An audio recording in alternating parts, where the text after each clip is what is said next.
So another important question which can be asked is, two charged particles like alpha and proton enter a uniform magnetic field, and magnetic field is given which is directed into the plane of the paper, and both of them enter with the same velocity. What we need to find out is ratio of radius of their tracks and then time period of their oscillation.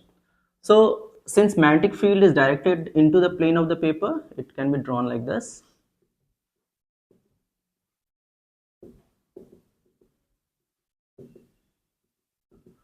Now two charged particles are entering. So when charged particles q with mass m enter a magnetic field, they make a circular orbit, because the motion or the force is given by right hand palm rule. If these four fingers represent your magnetic field, so magnetic fields are entering inside, and your thumb represents the direction of motion of positive charge, then force is acting along the palm. So if the charge particle is entering in this direction, force is acting towards the center. Now this force will curve the charge particle.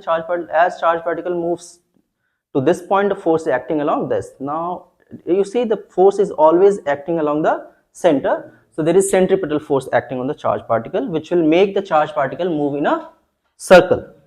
So the magnetic force must be balanced by the centripetal force. So you can find, by balancing magnetic force with the centripetal force, the value of radius and time period. So magnetic force is QVV sine 90 in this case, because the angle between magnetic field and charge particle is 90 degree, and centripetal force is mv square by r. So you see VV gets cancelled, so R becomes mv by QV. Now the time period can be calculated as 2 pi R by V. So 2 pi mv by QB by V, VV gets cancelled, so your time period becomes 2 pi m by QB. Now what you see, the time period is independent of the velocity of the charge particle, and radius depends directly on the mass of the charge particle, velocity inversely proportional to the charge and the magnetic field. Now for solving like this problem, you don't have to derive this, but you should know these two formulae. Now we'll use these two formulae to answer part 1 and part 2 of the question. So part 1 can be solved as radius of alpha particle divided by radius of the proton will be given by using this formula: mass of alpha particle, velocity of alpha particle, charge of alpha particle, magnetic field, mass of proton, velocity of proton, charge of proton, and B. You see, velocity of alpha particle and velocity of proton is same. It is given in the question that they enter with the same velocity, so you can cancel this out. And you have the same magnetic field, so magnetic field also gets cancelled out. Now we'll put mass and charge values. So mass of alpha particle is 4 times of mass of the proton, and charge on alpha particle is twice the charge on proton, and here you have mass of proton and charge on proton. Now these two gets cancelled, and you have 2 gets cancelled, so you get 2:1.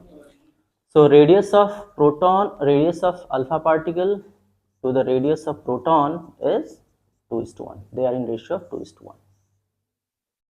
So this is first part of your answer. All right. So I clarify again, you don't have to do this portion to solve this question. I just derived it for you, that how we are getting radius and time period values. Now for solving second part, we use this formula directly. Time period of alpha particle by time period of proton will be 2 pi mass of the alpha particle by q alpha particle B divided by 2 pi mass of the proton, charge on proton B. Now as we saw earlier, BB gets cancelled, 2 pi will also get cancelled. Mass of alpha particle will be 4 times mass of proton, twice of mass of charge on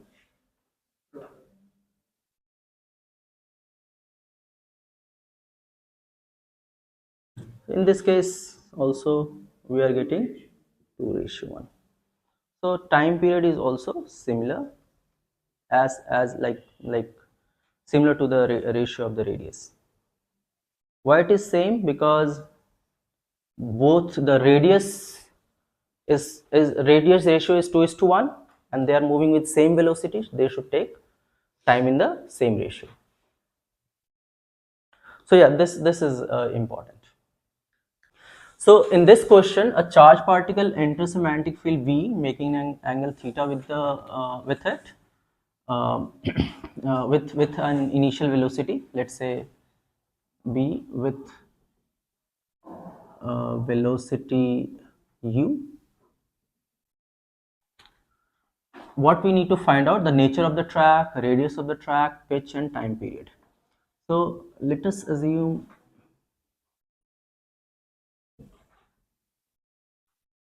the field is like this, uniformly directed towards an axis.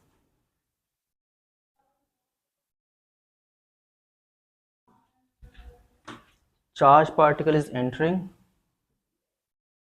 at an angle theta with velocity u.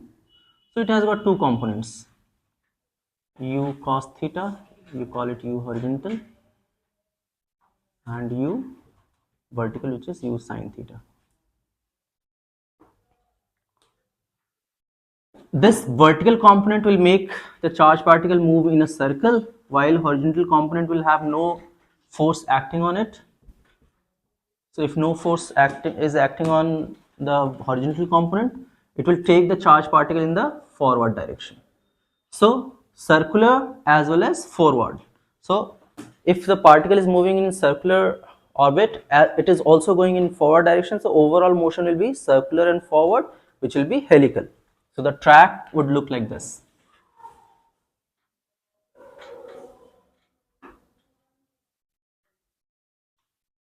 So the charged particle will exhibit helical path or helical orbit.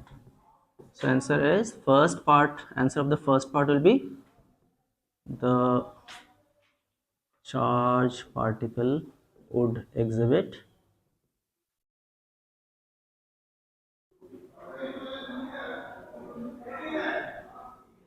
helical orbit.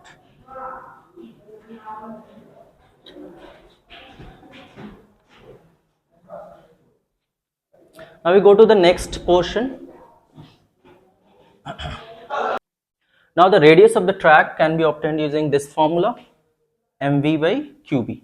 So radius will be mv, but the radius, the circular orbit is due to the vertical component, so it will be mv vertical by qb, which is mv sin theta divided by qb. Let the velocities, if it is u, so we can use u.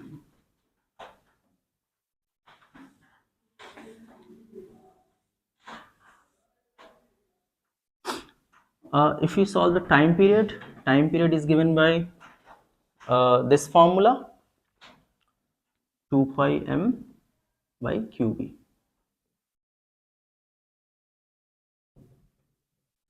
The pitch, what is pitch? Pitch is the distance between two subsequent helices. So this is pitch. And the pitch will be given by, pitch is due to the horizontal component, because while it makes one complete transition, one complete circular, or like it completes one circular track, it is also moving forward. So that distance is pitch.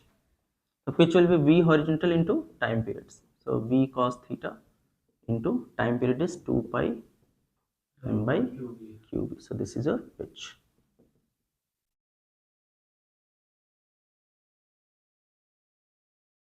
Right? Next portion. In the next portion, we come to moving coil galvanometer. So how to convert galvanometer to ammeter and voltmeter. You see, if you want to convert voltmeter to galvanometer to ammeter, we connect a small resistance in shunt. So you see, since these two are in parallel, the potential difference across these two resistors should be same. So Ig into Rg should equal to I minus Ig into S. From this you can calculate the shunt resistance or the current which is actually flowing through the galvanometer. Now for voltmeter, what you do, you connect a large resistance in series. So the total potential difference across the voltmeter comes out to be current into total resistance, which is R plus Rg. From here, you can find the resistance that should be added to the galvanometer in series is this V by Ig minus Rg. Now using this, we are going to solve a problem which has appeared in CBSE exam. So the question says a galvanometer can be converted to voltmeter to measure up to V volts. There is a galvanometer which can be converted to a voltmeter to measure potential up to V volts. How?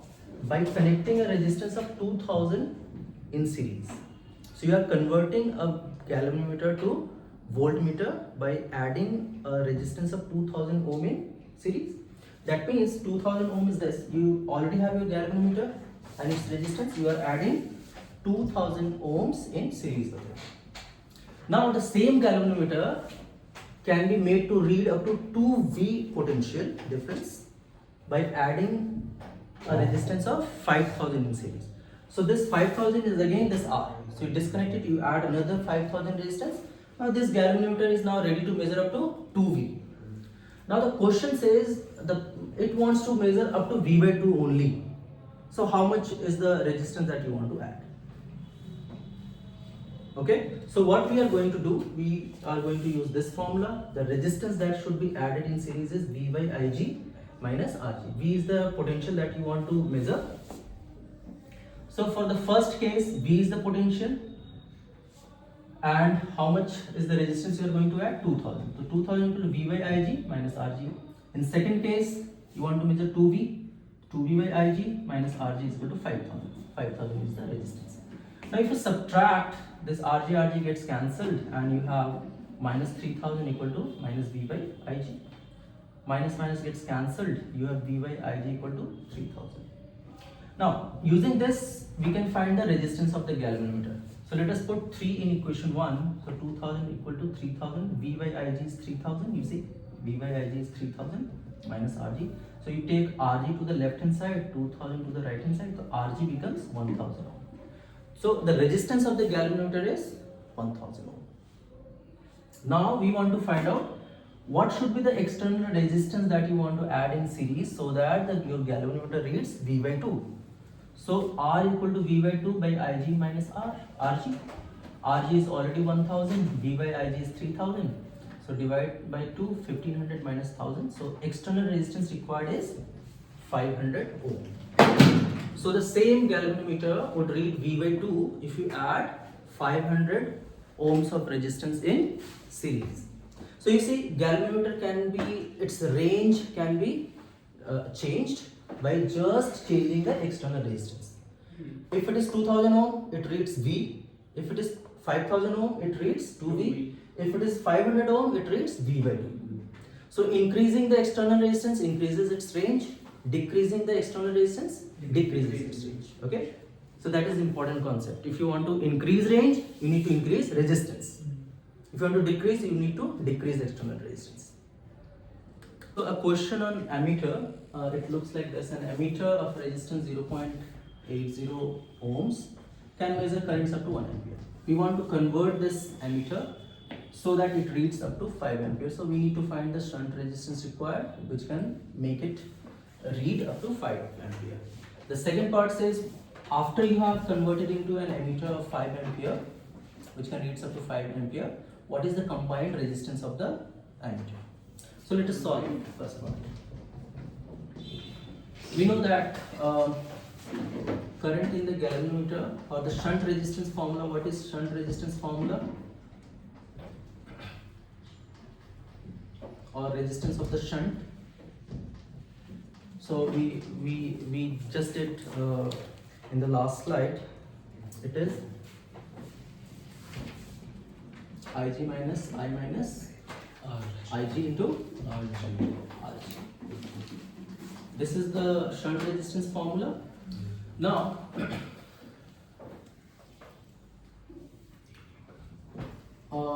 galvanometer resistance is how much? Galvanometer resistance is given to 0.80, and here the current through galvanometer earlier it was 1 ohm divided 5 minus 1, so it comes out to be 1 by 4, 0.20 ohm, so it will be 0.20. So required shunt resistance is 0.20.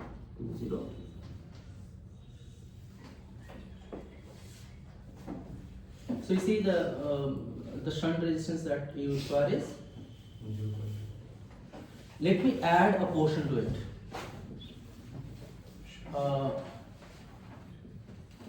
What must be the shunt resistance to measure the current up to 10 ampere? Suppose you want to increase its range. So what are you going to do? Rs in this case will be 1 by 10 minus 1 into 0.80. So it is. Suppose let me convert it to 9 ampere. So 9 minus 1. So 1 by 8 into 0.80 ohms. So it comes out to 0.1. So you see, in case of ammeter, if you want to increase the range, you need to decrease the resistance. So this is one of the conceptual question, assertion reasoning. It can turn up in assertion reasoning. If you want to increase the range of voltmeter, you should increase the range of the resistance which is connected in series. And for ammeter, if you want to increase its range, you should decrease the shunt resistance. Alright? Now, the third portion says find the effective resistance for first case. So 1 by R will be 1 by Rg plus 1 by Rs. So 1 by 0.80 plus 1 by 0.20. So it is 80, 400, 100, 400, 500 by 80. So it is 4 by 25. So your R becomes 4 by 25. So it is 0.16 ohms. Right? So the effective resistance of the galvanometer, including shunt resistance for the first case, 5 ampere case, is this. Combined resistance. Because for combined resistance you have this scenario. Resistance of the galvanometer is equal to 0.80 ohm and resistance of the shunt is 0.20 ohms. So these two resistances are in series. They are in parallel. So the effective resistance is 0.16. Okay. Series में होगा तो plus हाँ. If it is in series, you would just add it. Alright guys, so from magnetism and matter, questions which are generally asked are based on type of materials, which are diamagnetic, paramagnetic and ferromagnetic. Mostly questions are based on dia and paramagnetic. So what are they? Diamagnetic materials gets repelled in magnetic field and they move from stronger magnetic field to weaker magnetic field region. They have generally paired electrons if you do their electronic configuration, and examples are bismuth, copper, palladium, silicon, water, NaCl and nitrogen at STP. They have got very small negative susceptibility. The magnetic field lines will mostly not cross through it, a very few very small will cross because they repel the magnetic field lines. In case of paramagnetic materials, they get weakly attracted in magnetic field and they move from weaker magnetic field to the region of stronger magnetic field. They have unpaired electrons and the examples are aluminium, sodium, calcium, oxygenate STP and copper chloride. They have got very small positive susceptibility, and you see relatively larger number of magnetic field lines will cross this material. Come to ferro, they get strongly attracted, have a larger number of unpaired electrons as compared to para, and examples are iron, cobalt, gadolinium is important, kind of favorite for CBSE exam, like CBSE people they like to ask gadolinium as an example, and nickel. The susceptibility is naturally very high, and you have most of the magnetic field lines crossing this material. So questions are basically framed on the differences of dia-para, and their examples are being asked. So these are the types of questions which are generally asked from this chapter.